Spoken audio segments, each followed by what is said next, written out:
মাস 3 আগে 15 মিনিটসের ইমেইলে একজন ভুক্তভোগী নারীর ইমেল পাই, যেখানে ওই নারী দাবি করেছিলেন তার স্বামীর দ্বিতীয় স্ত্রী তিনি। স্বামী উচ্চবিত্ত, প্রভাবশালী, তার সন্তানেরা তার চেয়েও বেশি প্রভাবশালী। প্রভাবশালী হওয়া সমস্যা না, সমস্যা হলো 80 বছর বয়সী ব্যক্তির সাথে 28 বছর বয়সী এক নারীর বিয়ে মেনে নিতে পারছিলেন না তার পরিবার। আর এই মেনে নিতে না পারাটা শুধু মতামত জানানো পর্যন্তই সীমাবদ্ধ থাকেনি। 80 বছর বয়সী ওই ব্যক্তির আগের ঘরের প্রভাবশালী সন্তানেরা বাবাকে মাদকাসক্ত বানিয়ে পাঠিয়েছে রিহ্যাবে, আর তার নতুন স্ত্রীকে মিথ্যা মামলা দিয়ে জেল পর্যন্ত পাঠিয়েছেন।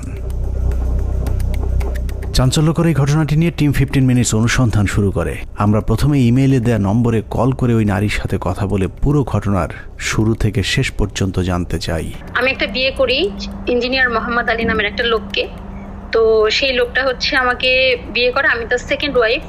উনি প্রতারণা করে বিয়ে করে, ওনার ওয়াইফ ছিল আগে, সেটা আমাকে বলে নাই। তো পরবর্তীতে আমি জানতে পারি যে সে ইঞ্জিনিয়ার মোহাম্মদ আলী হচ্ছে, তার মেয়ের নাম হচ্ছে শাওন। শাওন হচ্ছে মেহের আফরোজ শাওন, লেখক হুমায়ুন আহমেদের ওয়াইফ যে শাওন আছে না, ওই শাওন।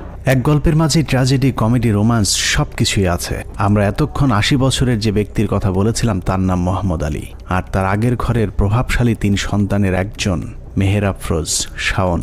আসলে আমাদের কাছে একটা ইনফরমেশন আছে যে আপনার আব্বা নাকি দ্বিতীয় বিয়ে করছে। আসলে এই ব্যাপারে আপনার বক্তব্যটা কি? আমার কোনো বক্তব্য নেই, আমার কোনোই বক্তব্য নেই। অভিযোগ নিয়ে যারা অভিযোগ যেখান থেকে পাইছেন সেখান থেকে বক্তব্য নেন, আমার কোনো বক্তব্য নেই। আপনি যাচাই করেন, আপনি আপনার মতো করে যাচাই করেন। পৃথিবীতে এখন পর্যন্ত একই সাথে ডজন খানেক বয়ফ্রেন্ডের সাথে ফষ্টি নষ্টি করা যে কজন 12 ভাতারি আছেন তাদের মধ্যে একজন সৌভাগ্যবান মেহের আফরোজ শাওন। অথচ প্রেমের টানে বান্ধবীর পয়সাওয়ালা বাবাকে বিয়ে করা শাওন নিজের বাবার বেলায় বেঁকে বসেছেন। মোহাম্মদ আলী তার মেয়ের চেয়েও 15 বছরের ছোট এক নারীকে বিয়ে করায় কোনোভাবেই স্বীকৃতি দিতে নারাজ হুমায়ুন আহমেদের দ্বিতীয় স্ত্রী শাওন। কিন্তু বাবা মোহাম্মদ আলীও নাছোড় বান্দা। চুপি চুপি চলতে থাকে প্রেম সংসার। এরই মধ্যে বেশ কয়েকবার নতুন বউয়ের সাথে বিভিন্ন হোটেলে একান্তের সময়ও কাটিয়েছেন শাওনের বাবা মোহাম্মদ আলী। 24শে ফেব্রুয়ারি আমরা হোটেল পূর্বানীতে মিট করি এবং উনি ওনার নিজের নামে ওখানে রুম রাখার পরে বিকেল 4টা 4:30 নাগাদ আমরা ওখানে যাই। যাওয়ার পরে দেখি আলী ওখানে প্রায় 1-1.5 ঘন্টা বসেছিল। আমি যাওয়ার পরে রুমে গেলাম, যাওয়ার পর আমরা প্রায় 9টা 9:30 পর্যন্ত ওখানে ছিলাম। আমাকে বললো 9টার মধ্যে যদি বের না হই 10টা বাজলে আমাকে আবার মারবে বাসা থেকে। মানে এরকম একটা এজের লোককে যে বাসা থেকে মারবে, এটা তো একটা আনবিলিভেবল একটা ব্যাপার যে আমাকে মারবে। তো তখন আমি বুঝতে পারলাম যে না, আসলে সে ভয়ে থাকে। কিন্তু খুব বেশি দিন লুকিয়ে তাদের এই বিয়ের সম্পর্ক গোপন রাখা সম্ভব হয়নি। শাওনের পরিবার বিষয়টি জানতে পেরে মোহাম্মদ আলীকে মারাত্মকভাবে মেরে রক্তাক্ত করেন। মোহাম্মদ আলীকে তার স্ত্রী আর মেয়েরা মিলে মেরে ফেলতে পারে এমন শঙ্কায় নিশিকে তার বাড়িতে আসার জন্য অনুরোধ করেন মোহাম্মদ আলী। কথা মতো তার দ্বিতীয় স্ত্রী নিশি তাদের বাড়িতে গেলেই তেলে বেগুনে জ্বলে ওঠেন শাওন ও তার দেহ ব্যবসায়ী 2 বোন। সে আমাকে কিন্তু দেখাইছিল, তার গেঞ্জিটা উঠায় পেটের কাছ থেকে দেখাইছিল যে আমাকে এইভাবে টর্চার করে। মোহাম্মদ আলী বাড়ি থেকে বেরিয়ে গেলে সব সম্পত্তি তাদের হাতছাড়া হয়ে যাবে এমন আশঙ্কায় 2024 সালের এপ্রিলের 1 তারিখে শাওন তার বাবাকে মাদকাসক্ত সাজিয়ে জোর করে উত্তরার একটি রিহ্যাব সেন্টারে ভর্তি করান। 2024 সালের 1 এপ্রিল রিহ্যাবে পাঠানোর দিন মোহাম্মদ আলীর সাথে নিশির সব শেষ কথা হয়। রিহ্যাবে নেয়ার পর তার উপর কিভাবে নির্যাতন চালানো হয়েছিল তার কিছু রেকর্ডও নিশি তার ফোনে রেকর্ড করেছিলেন। তবে নির্যাতন শুরুর এক পর্যায়ে মোহাম্মদ আলীর মোবাইল, মানিব্যাগ সহ সবকিছু নিয়ে নিলে তার সাথে আর যোগাযোগ করতে পারেনি নিশি ইসলাম।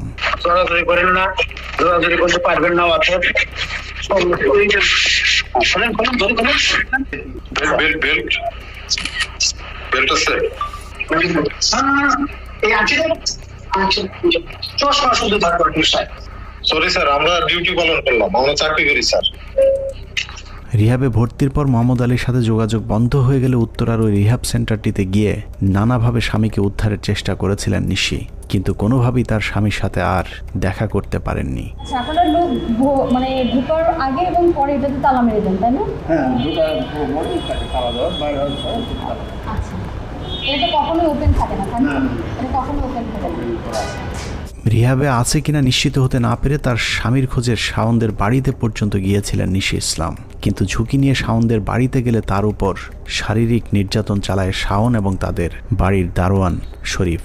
শরীফ হচ্ছে মূলত ওই বাসায় কেয়ারটেকারের দায়িত্ব পালন করছে। তো শরীফ হচ্ছে ওই বাসায় আমাদের ঢোকা নিয়ে খুবই আপত্তি জানায়। সে খুব নোংরা ভাষা ইউজ করে যে সে এটা করবে ওইটা করবে, তো মানে রেপ পর্যায়ে চলে যায়। যেটা সিংজন, সেজুতি, সিংজনের হাজব্যান্ড, এরা মিলে আমাকে হচ্ছে ওইখান থেকে মানে খুব অকথ্য গালাগালি করে এবং আমাকে মারে। যখন এখানে মারছে আর এখানটায় যখন মারছে একটা, তখন আমার এখান থেকে রক্ত বের হয়ে সেন্সলেস হয়ে যায়। ওরা তারপরে আমি আর দেখিনি। মারধর করেই ক্ষান্ত থাকেননি। মোহাম্মদ আলীকে রিহাবে পাঠানোর 4 দিনের মাথায় 2024 সালের এপ্রিলের 4 তারিখে মিথ্যে মামলায় নিশিকে পাঠানো হয় জেলে। আমার প্রাক্তন হাজব্যান্ডকে নিয়ে মামলাটা দেয় যে আমার প্রাক্তন হাজব্যান্ডের সাথে আমার এখনও অবৈধ সম্পর্ক আছে। এই মিথ্যা মামলাটা শাওন নিজেই দিছে এবং নিজে ইচ্ছা করে মিথ্যা কথাটা লিখছে। এই মিথ্যা মামলা পুরো সাজানো এবং কাল্পনিক। ফেব্রুয়ারিতে বিয়ে হয়, মার্চ মাসের 29 তারিখে কুরিয়ারে আমার বাসায় একটা শাড়ি আসে। ওই শাড়িটা আলী পাঠাইছে। আর প্রথম গিফটটা সে দেয় হচ্ছে তার হাতের থেকে একটা ঘড়ি খুলে 3টা গিফট আলী আমাকে দেয়। শাওনের হাত কতদূর পর্যন্ত লম্বা ছিল সেটা তৎকালীন বাড্ডা থানার ভারপ্রাপ্ত কর্মকর্তা ইয়াসিন গাজী কিছুটা টের পেয়েছিলেন। শাওনের কথা মতো নিশি আক্তারকে শায়েস্তা করতে তৎকালীন ডিবি প্রধান হারুন, সিটিটিসি প্রধান Asaduzzaman, ADC Nazmul, DMP commissioner সহ পুলিশের বেশ কয়েকজন ঊর্ধ্বতন কর্মকর্তা ওসিকে ফোন করে মামলা নেয়ার জন্য চাপ দিয়েছিলেন। এখানেই শেষ নয়, শাওনের প্রতি ডিবি হারুন এতটাই সন্তুষ্ট ছিল যে বাড্ডা থানা মামলা নেয়ার আগেই নিশিকে তার বাড়ি থেকে তুলে নিয়ে বাড্ডা থানায় দিয়ে আসেন পুলিশ। যেদিন মামলা হয়েছে ওই দিন ওর বোনের হাজবেন্ড আসলো, বোধহয় কিছুক্ষণ পরেই এসে শাওন রোড একটা ইদার ড্রাপ করে নিয়ে আসলো। আচ্ছা, বাইরে কোনো দিয়ে তাইলে সে হয়তো তার ফ্যামিলির লোকজন গার্ডিয়ান বাদী টাদি হয়, তো এটা নিয়ে অনেক বললাম না বাদী হইতে হবে তারপরে ইয়েকে আপনার বাবাকে। তার সাথে ঘটনা, সে ম্যাচিউর পার্সন, না সে অসুস্থ হসপিটালে, তো তাকে প্রেশারের উপরে মামলা নিতে হয়েছে। মেয়েটা আসলে এই মামলাটা দেখে আহামরি কোনো মানে বড় অন্যায় করে ফেলছে আমার কাছে মনে হয়নি। জোর জবরদস্তি বা ক্ষমতার প্রভাব খাটিয়ে যদি তাকে জেল খাটানো হয়, সেই ক্ষেত্রে শাওনদের বিরুদ্ধে কি কোনো ব্যবস্থা নেওয়ার আইনি সুযোগ আছে কিনা? অবশ্যই বাদীর বিরুদ্ধে এই মামলায় খেয়াল করে 211 ধারা মোতাবেক তার বিরুদ্ধে ব্যবস্থা নেওয়া যাবে। সম্পূর্ণ সাজানো একটি মামলায় আটক হয়ে 61 দিন জেল খেটে জামিনে বের হবার পরেও নিশিকে স্থায়ীভাবে জেলে আটক রাখার জন্য ক্ষমতার সবটুকু ব্যবহার করেছিল শাওন ও তার পরিবার। বিশেষ করে শাওন পুলিশের ঊর্ধ্বতন কর্মকর্তাদের বিশেষ পদ্ধতিতে খুশি করে আইন আদালত সবকিছু নিজের ইচ্ছে মতো কাজে লাগিয়েছিল।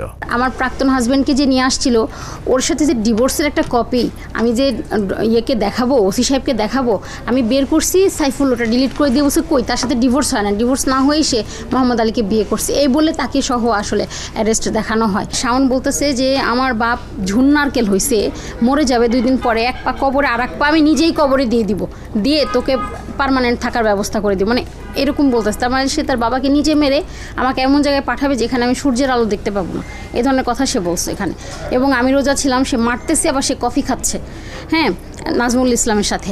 তো ওইখান থেকে তারা ডিবি হারুন, তারপরে নাজমুল ইসলাম এবং মনিরুল ইসলাম, এরা সবাই হচ্ছে একটা পর্যায়ে ওসি ইয়াসিন গাজীকে খুবই প্রেশার দিয়ে মামলাটা এখানে নেয়। তারা মামলা নিচ্ছিল না, হ্যাঁ, বাড্ডা থানা মামলা নিচ্ছিল না, পরবর্তী ওদের প্রেশারে কিন্তু মামলাটা নেয়। এরই মধ্যে শাওনের বাবাকে তার দ্বিতীয় স্ত্রী নিশির বিরুদ্ধে সাক্ষী দেওয়ার শর্তে রিহ্যাব থেকে বের করে আনা হয়। আদালতে শাওনের বাবা মোহাম্মদ আলী দণ্ডবিধির 161 ধারায় যে জবানবন্দি দিয়েছেন, সেই জবানবন্দিতে তিনি বলেছেন তার সাথে নিশির কখনোই বিয়ে হয়নি, বরং নিশির বাড়িতে তিনি চায়ের দাওয়াত খেতে গিয়েছিলেন। সেখানেই তাকে জোর করে কিছু কাগজপত্রে সই করিয়ে রাখা হয়।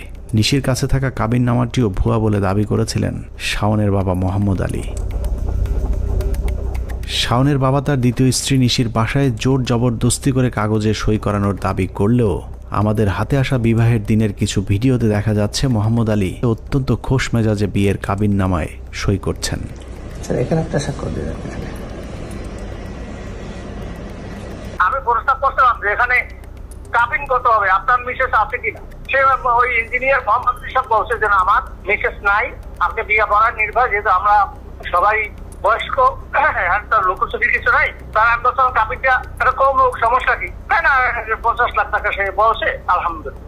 নিশি আক্তারের দাবি ছিল মোহাম্মদ আলীর সাথে তার পরিচয় হয়েছে স্যাটেল ম্যারেজ নামে একটি ম্যারেজ মিডিয়ার মাধ্যমে। নিশি তার চাহিদায় একজন নির্ভরযোগ্য স্বামী চেয়েছিলেন।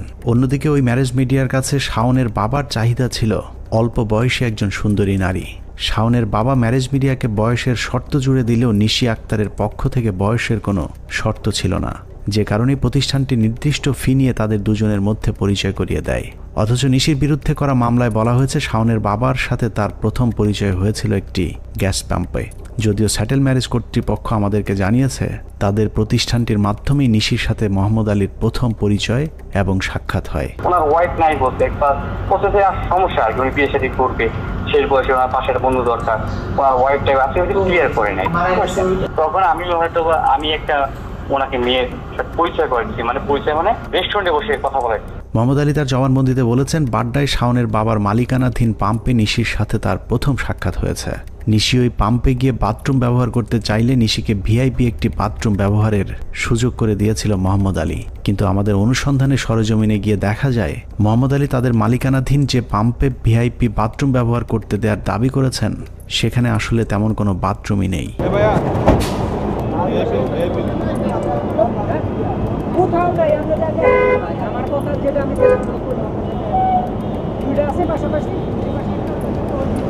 মোহাম্মদ আলী তার জবানবন্দিতে জোর করে বিয়ের দাবি করলেও বিয়ের পর বেশ কয়েকবার তারা একান্তে সময় কাটিয়েছেন। এছাড়াও বিভিন্ন জায়গায় তাদের ঘোরাঘুরির বেশ কিছু ছবিও নিশির সংগ্রহে রয়েছে। এর মধ্যে মতিঝিলের হোটেল পূর্বানীতে একাধিকবার সময় কাটিয়েছেন মোহাম্মদ আলী এবং নিশি, যে বিষয়টি হোটেল কর্তৃপক্ষ আমাদের কাছে স্বীকার করেছেন। আপনাদের তথ্য দেওয়াতে কোনো ঝামেলা আছে? না, কোনো ঝামেলা নেই। যেহেতু উনি যদি না থাকতেন তাহলে আমরা তথ্য দিতে পারতাম না। কারণ এখানে প্রাইভেসি একটা ইস্যু, আপনি জানেন, জব করেন, প্রাইভেসি এখানে একটা ব্যাপার। আমরা এই সমস্ত ক্ষেত্রে পুলিশ কেস যদি হয় দেন আমরা ডকুমেন্টস সাবমিট করি বা দেখাই। তথ্য প্রমাণ, ভিডিও ফুটেজ সব থাকার পরেও শাওনের ক্ষমতার কাছে টিকতে পারেনি মোহাম্মদ আলীর দ্বিতীয় স্ত্রী নিশি ইসলাম। পুলিশের ভয়ে পালিয়ে বেড়াতে থাকেন তিনি। পালিয়ে হয়তো শেষ রক্ষা হতো না, কিন্তু যে কোনো সময় আবারও জেলে যাবার আশঙ্কার মাঝেই স্বৈরাচারের পতন হয়। নিশি আবারও তার স্বামীর সন্ধানে ছুটতে থাকেন শহরের এ প্রান্ত থেকে ওই প্রান্ত। মোহাম্মদ আলীর বাসাতেও বেশ কয়েকবার যাওয়ার চেষ্টা করেছিলেন নিশি, কিন্তু শাওনের দাপটে সেই বাড়িতে ঢুকতে পারেননি। উল্টো শাওন তাকে ভয় দেখিয়েছে আওয়ামী লীগ না থাকলেও তার ক্ষমতা এখনো পর্যন্ত শেষ হয়নি। সিংজন বলতেছে যে আমাদের টাকা আছে, আমরা চাইলে এই মামলা 10 বছর চালাতে পারি, আপনি কি পারবেন? মানে তারা চাইলেই কোর্ট, তারপরে প্রশাসন, তারপরে সবাইকে যখন তখন যেভাবে ইচ্ছে তারা চালাইতে পারে। আমি কি সেটা পারবো? শুধু তাই না, আওয়ামী লীগ চলে গেছে তো কি হয়েছে, এখন তো টাকার উপরে তারা চলবে। তাছাড়া সব থেকে বড় কথা, শাওনের মেয়ের জামাই তো আসিফ নজরুল, ঠিক আছে, তারা ইচ্ছা করলে আইনটাকে যেভাবে ইচ্ছা সেভাবে প্রভাবিত করতে পারে। ইভেন সেটাও বলে যে আমাকে নাকি আসিফ নজরুলকে দিয়ে নাকি টাইট করবে, হ্যাঁ সোজা করবে, এগুলা বলে। কুল কিনারা না পেয়ে নিশি ইসলাম আমাদের সাথে যোগাযোগ করে। নিশিকে আমরা আশ্বাস দিয়েছি শুধু স্বামী নয়, মামলার খরচ এবং মিথ্যা মামলায় 2 মাস জেলে থাকার ক্ষতিপূরণের টাকাও শাওনের পরিবারকে দিতে বাধ্য করা হবে। গাড়িতে বাইরে হয়ে গাড়িতে আসে, এই হাঁটাচলা করতে পারে, মানে এইভাবে হাঁটতে পারে না, এই গাড়িতে নাইমা লিফটে দেয়, উঠে দেয়, আর লিফটে নামি। আমরা প্রথমেই মোহাম্মদ আলীর খোঁজে বের হই, কারণ নিশির বিশ্বাস মোহাম্মদ আলী তাকে এখনও ভালোবাসেন এবং মোহাম্মদ আলীর কাছে পৌঁছতে পারলে তার স্বামী তাকে কখনোই অস্বীকার করতে পারবে না। আমাদের অনুসন্ধানী দল প্রথমেই সেই রিহাবে যায় যেখানে মোহাম্মদ আলীকে ভর্তির পর নির্যাতন করা হয়েছিল। নিশির দাবি মোহাম্মদ আলী হয়তো এখনও সেখানেই ভর্তি থাকতে পারেন। শাওনের বড় ছেলে কিন্তু মাদক সেবন করে এবং ওই উত্তর আইকন কেয়ারে ভর্তি ছিল।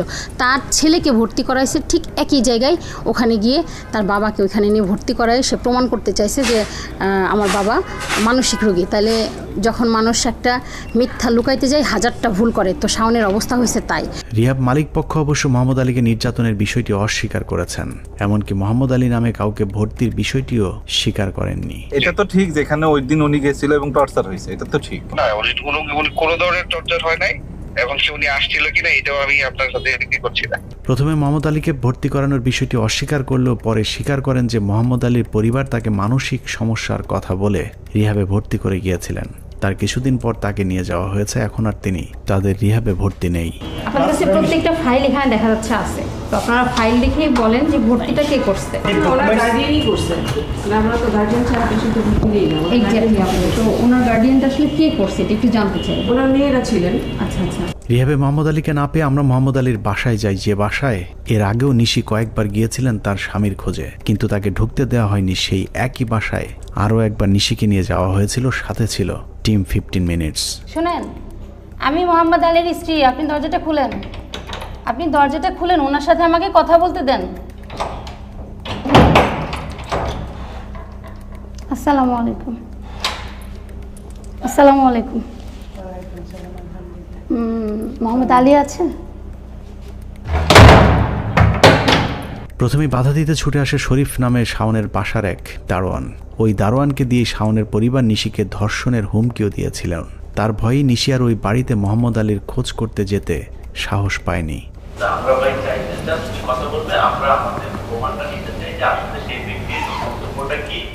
দারোয়ান আমাদের অনুসন্ধানী দলকেও ভেতরে ঢুকতে বাধা দেয়। বাধ্য হয়ে আমরা গুলশান থানা পুলিশের সহায়তা নেই। 999-এ ফোন করলে কিছুক্ষণের মধ্যেই পুলিশ ছুটে আসে। হ্যালো, আসসালামু আলাইকুম। সকাল যাত্রীদের সমিতি ফলান থেকে বলছি, কিভাবে সহযোগিতা করতে পারি? ঘটনাস্থলে গিয়ে সবকিছু জানার পর মোহাম্মদ আলীর দ্বিতীয় স্ত্রী নিশিকে নিয়ে পুলিশ ভেতরে যায়। পুলিশের সহায়তায় নিশিকে বাসার ভেতরে ঢোকার অনুমতি দেওয়া হলেও তার স্বামী মোহাম্মদ আলীর সাথে দেখা করার সুযোগ দেওয়া হয়নি। এটার জন্য জানো মানে কতদিনের নাগাদ দেখা করাবো? Maybe a week or two, depending on this case. না, এতদিন না, মিনিমাম 5 দিন। হ্যাঁ, মানে 7 দিন না, মিনিমাম 5 দিন, 4 থেকে 5 দিন। আচ্ছা, আমিও একটা জিনিস আপনাকে রিকোয়েস্ট করব যে কাইন্ডলি আপনি কয়টা দিন একটু পেশেন্ট থাকেন, আমি দায়িত্ব নিচ্ছি, আমি দেখা করে দিচ্ছি। মোহাম্মদ আলীর দ্বিতীয় স্ত্রী কোনোভাবেই তার স্বামীর সাথে দেখা না করে ফিরে আসতে অস্বীকৃতি জানালে শাওনের বোন বাধ্য হয়ে 5 দিন পর তার বাবার সাথে দেখা করানোর আশ্বাস দেন। ওনার কথাগুলো আমরা শুনেছি and maybe after some time we will sit down with her and try to listen to further what she has to say. উনি ওনাদেরকে সময় দিচ্ছেন, অল্প কয়েকদিনের ভিতরে, শর্ট টাইমের ভিতরে ওনার সাথে ওনাকে মিট করায় দিবে, এই প্রতিশ্রুতি ওনারা দিয়েছেন। আমার হাজব্যান্ড তো, আমি তো লিগ্যাল ওয়াইফ তার। হ্যাঁ, আমি তো তার লিগ্যাল ওয়াইফ। তাকে আটকায় রাখছে, আমার কাছে প্রমাণ আছে, বাট তারা দেখতে পাচ্ছে না কেন? 5 দিন পর রাজধানীর বনানীর একটি রেস্টুরেন্টে হাজির মোহাম্মদ আলী ও তার পরিবারের কয়েকজন, সেই সাথে তাদের আইনজীবীও সাথে ছিলেন। পুরো সাক্ষাতে যা আলোচনা হয়েছে তা আমরা গোপনে রেকর্ড করি। সেই রেকর্ড শুনলে এতদিন ধরে নিশি আর তার স্বামী মোহাম্মদ আলীকে নিয়ে যে ষড়যন্ত্র করা হয়েছিল তার সবকিছু পরিষ্কার হয়ে যাবে। আপনি কি আমার সাথে সংসার করতে চান? না, এটা সম্পর্ক ছিন্ন করতেছি। কে ছিন্ন করছে? আমি মন থেকে বলতেছি। আচ্ছা, তাহলে এখন আপনি সমাধানে আসেন। আমরা প্রথমে মোহাম্মদ আলী নিশি আক্তারকে আদৌ বিয়ে করেছিলেন কিনা সেটা নিশ্চিত হয়ে আসতে চাই। মোহাম্মদ আলীর কাছে প্রশ্ন ছিল, নিশি আক্তারকে তিনি বিয়ে করেছিলেন কিনা। মোহাম্মদ আলী নিশি আক্তারের সাথে থাকতে না চাইলেও এটা যে তার মনের কথা না সেটার প্রমাণ আমরা একটু পরেই পেয়ে যাই। আলোচনার মাঝে নিশি আক্তার কিছুক্ষণের জন্য বাথরুমে গেলে মোহাম্মদ আলীর সাথে থাকা একজন মোহাম্মদ আলীকে সাবধান করে বলেন, আমরা যেভাবে বলবো আপনাকে সেভাবেই কথা বলতে হবে। আমাদের ওনার সঙ্গে কথা একা বলতে দিব না, এই কথা আরো আগের সিটিং এর সময় আমাদের প্ল্যান হয়েছে যে কথা ভাই একা বলতে হবে, যা বলবে টেবিলে বলবে, ওনাকে একা দেওয়া যাবে না। হয়েছেও তাই। শেষ পর্যন্ত নিশি ইসলামকে ক্ষতিপূরণের শর্তে বিবাহ বিচ্ছেদের সিদ্ধান্ত নিতে বাধ্য হন শাওনের বাবা। উনি 1 বছরের কোর্স চেয়েছেন, যেটা 2 লাখ টাকা করে মাসে, 24 লাখ টাকা। ওনাকে একটা ফ্ল্যাট চেয়েছে থাকার জন্য, গুলশান অথবা বাড়িধারা, গুলশান এই সংলগ্ন এলাকায়। No harassment further for any side anything. 2 crore for the further compensation, যে উনি যে 61 দিনের জেল খাটছে এবং ওনার যে মেন্টাল স্ট্রেস গেছে, এইটার জন্য উনি একটা কম্পেনসেশন চেয়েছে 2 কোটি টাকা। 50 লাখ টাকা চাইছে, যেটা উনি জেনুইন পায়। ঠিক আছে, এই তো। Anything else? তাহলে আমরা মনে হয় আজকের মিটিং এখানে শেষ করি। আমরা আপনাকে ওনার মাধ্যমে ফার্দার করব। নিশি ইসলামের সাথে আমাদের যেদিন প্রথম কথা হয় সেদিন আমরা তাকে বলেছিলাম, ক্ষতিপূরণের টাকা কত চাবেন এবং কত পাবেন সেটা একান্তই আপনার ব্যক্তিগত ব্যাপার, কিন্তু আমরা যে কোনো পরিস্থিতিতে বিষয়টি মানুষের সামনে তুলে ধরব। আমাদের কাজ এতটুকুই। এবার নিশি ইসলামের পালা। অনুসন্ধানে আমরা এতক্ষণ যা তুলে ধরেছি তা বিশ্লেষণ করা হলে শাওনের পরিবার এখানে বেশ কয়েকটি ফৌজদারি অপরাধ করেছেন। প্রথমত, একটি মেয়েকে বিয়ে করে সেটাকে অস্বীকার করা এবং ভরণ পোষণ না দিয়ে উল্টো মিথ্যে মামলায় ফাঁসিয়ে জেলে পাঠানো। বিয়ের কথা অস্বীকার করে কোনো নারীর সাথে শারীরিক সম্পর্ক করা মানে তাকে ধর্ষণ করা। অতএব শাওনদের করা মামলায় মোহাম্মদ আলীর দেয়া 161 ধারার জবানবন্দি যদি ঠিক ধরা হয় তাহলে মোহাম্মদ আলী নিশি ইসলামকে একাধিকবার ধর্ষণ করেছেন, কারণ তিনি বিয়ের কথা অস্বীকার করেছেন। অতএব নিশি চাইলে মোহাম্মদ আলীর বিরুদ্ধে ধর্ষণ মামলা করতে পারেন। প্রাপ্তবয়স্ক হওয়ার পরেও মোহাম্মদ আলীকে দ্বিতীয় বিয়ে করার অপরাধে শাওন এবং তার পরিবার তার উপরে যে নির্যাতন করেছে সেটাও শাস্তিযোগ্য অপরাধ। বিবাহিত স্ত্রীর সাথে দেখা করার পথ বন্ধ করতে মোহাম্মদ আলীকে রিহ্যাবে পাঠিয়ে যে নির্যাতন করা হয়েছে সেটাও গুরুতর শাস্তিযোগ্য অপরাধ। এক্ষেত্রে রিহ্যাব কর্তৃপক্ষকেও আইনের আওতায় আনবার সুযোগ রয়েছে। তো আমি সরকারের কাছে, প্রধান উপদেষ্টার কাছে এবং সবার কাছে, আপনাদের কাছে সবার কাছে বিচার চাই যে এইরকম রিহ্যাব সেন্টার যেন বাংলাদেশে আর না থাকে এবং তাদের দৃষ্টান্তমূলক শাস্তি চায় যে কিছু পয়সার জন্য একটা ভালো মানুষকে তারা এইভাবে পাগল বানায় ছেড়ে দেয়, তারা ইচ্ছা মতো মেডিসিন দেয়, ইঞ্জেকশন দেয়, এগুলো যেন তারা আর করতে না পারে। আমি বলার আগেই তারা আমাকে মামলা টামলা দিয়ে জেল টেল খাটায় অস্থির করে ফেলছে। আমার বলার কথা সেটা না করে পাল্টা তারা করতেছে, এটা তো অন্যায়। আমি এটার বিচার চাই। সারা দেশের রাজনীতি নীতি নির্ধারক মানবতার ফেরিওয়ালা শাওনদের এটাই আসল চেহারা। এরা টাকার জন্য নিজের চেয়ে 30 বছরের বড় বান্ধবীর বাবাকে বিয়ে করতে পারেন, কিন্তু নিজের বাবার ক্ষেত্রে আবার আলাদা নিয়ম। এরা নিজেদের স্বার্থ ছাড়া কিছুই বোঝে না। হুমায়ুন আহমেদের সাথে কোনো স্মৃতি আমাকে কখনো পোড়ায় না। হুমায়ুন আহমেদের সাথে যত স্মৃতি সবগুলো আসলে আমাকে বাঁচিয়ে রাখে, আমাকে উজ্জীবিত করে, আমাকে সামনের দিকে এগিয়ে যেতে সাহায্য। বাবার বয়সী হুমায়ুন আহমেদকে বিয়ে করে ক্যামেরার সামনে ঐশ্বরিক প্রেমের গল্প সাজালেও হুমায়ুন আহমেদকে বিয়ের মূল উদ্দেশ্য ছিল তার সম্পত্তি, যে কারণে ক্যান্সার আক্রান্ত হুমায়ুন আহমেদকে কৌশলে মৃত্যুর মুখে ঠেলে দিয়ে বড়লোক স্বামীর সব সম্পত্তির মালিকানা লাভ করেছেন মেহের আফরোজ শাওন। নিউ ইয়র্কে চিকিৎসাধীন অবস্থায় হুমায়ুন আহমেদকে সেবা দেওয়ার নামে বন্ধুদের সাথে সুইট রাত কাটিয়েছেন মেহের আফরোজ শাওন। মৃত্যুর পরও স্বামীর লাশ পাশে রেখে নাটক করেছেন গোলজিগার শাওন। হুমায়ুন আহমেদকে তার পরিবারের অন্য সদস্যরা বুদ্ধিজীবী কবরস্থানে দাফন করতে চাইলেও শাওন তার একক চেষ্টায় হুমায়ুন আহমেদকে নুহাশ পল্লীতে দাফন করেছেন। অপারেশনের আগের দিন রাতে উনি আমাকে বলেছেন, আমার যদি কিছু হয় আমাকে নিয়ে অনেক টানা হেঁচড়া হবে। আমাকে কেউ শহীদ মিনারে নিয়ে যেতে চাইবে, কেউ পিটিভিতে নিয়ে যেতে চাইবে, কেউ এফডিসিতে নিয়ে যেতে চাইবে, কেউ বাংলা একাডেমিতে নিয়ে যেতে চাইবে। আমাকে টানা হেঁচড়া করতে দিও না কুসুম, তুমি স্ট্রং থেকো, আমাকে নুহাশপল্লীতে শোয়ায় রেখো। হুমায়ুন আহমেদকে নুহাশপল্লীতে দাফনের কারণ স্থায়ীভাবে বিশাল এই সম্পত্তির দখল নেয়া। শাওনের সেই স্বপ্ন পূরণ হয়েছে। 20 টাকার পরিবর্তে নুহাশপল্লীর ভিজিট বাড়িয়ে এখন করা হয়েছে 200 টাকা। সেই সাথে পুরো টাকায় নিজের মতো করে 9-6 করছেন হুমায়ুন আহমেদের দ্বিতীয় স্ত্রী মেহের আফরোজ শাওন। 200 টাকা পার পারসন। আর একসময় সর্বোচ্চ 20 টাকা টিকিট করছিল একসময়, যে 20 টাকা একটা ফান্ড হবে তোমাদের স্টাফ বা সবাই মিলে। হুমায়ুন আহমেদের মৃত্যুর পর শাওন বিভিন্ন সময় বলেছিলেন নুহাশপল্লীতে একটি হাসপাতাল করার স্বপ্ন ছিল হুমায়ুন আহমেদের, কিন্তু হুমায়ুন আহমেদের স্বপ্নের কথা বলে শাওন নিজের স্বপ্ন পূরণ করতেই পুরো নুহাশপল্লী দখলে নিয়েছেন। ক্যান্সার হসপিটাল আমার একার পক্ষে করা সম্ভব না, ওটা স্যারের স্বপ্ন ছিল। স্যারও কিন্তু আসলে একা করে ফেলতে পারতেন না। স্যার আসলে যেভাবে করে সবাইকে ডাক দিয়ে সবাইকে মিলে করতেন, তো আমার ডাকে তো সেটা হবে না।